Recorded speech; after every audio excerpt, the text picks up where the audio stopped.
What no one's tell you about building a house or whatsoever here in the Philippines.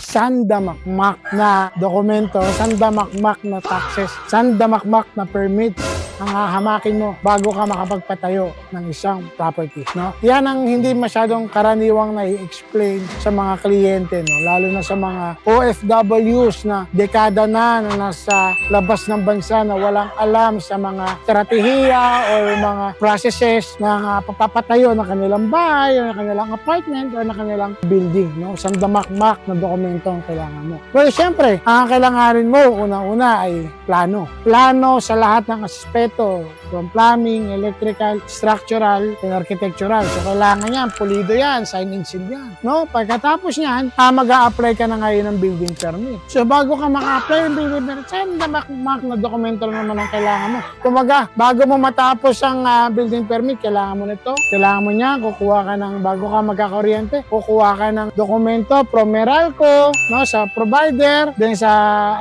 sa Bureau of Fire. Ang dami, sobrang daming dokumento kailangan natin dito, no. Yan ang problema. And isa rin siya na magiging cause ng delay ng project. Siyempre, ang tagal ng process, ang tagal ng release, hindi mo masimula ng bahay mo, nadidelay ka na. Diba? Yan ang nagiging problema. Pangalawa, akala mo doon na tapos pag magtatayo, hindi pa. Diyan pa papasok. Pag patapos na yung building, diyan na papasok yung occupancy permit. Ganun na naman. Kailangan mo na naman ng mga final inspection o whatsoever galing sa Bureau of Fire. Kung naikabit pa yung mga sprinkler o whatsoever na requirement nila, ang dami yung kailangan. No? Yan ang isa sa mga sakit sa ulo namin mga kontraktor. And syempre sa mga owners na wala namang ka-idea. So ikaw bilang isang kontraktor, dapat transparent ka sa mga ganyang detalye. Dapat aware ka sa mga ganyang proseso. Kasi karaniwang kami as kontraktor, ang pinapalaki na namin is si owner. Kung hindi naman pamilya si owner, kami naman. So ikaw bilang kontraktor, dapat alam mo rin yung mga gastusin sa loob. Ang isa pa kasing problema, no? Ang hindi natin maiwasan.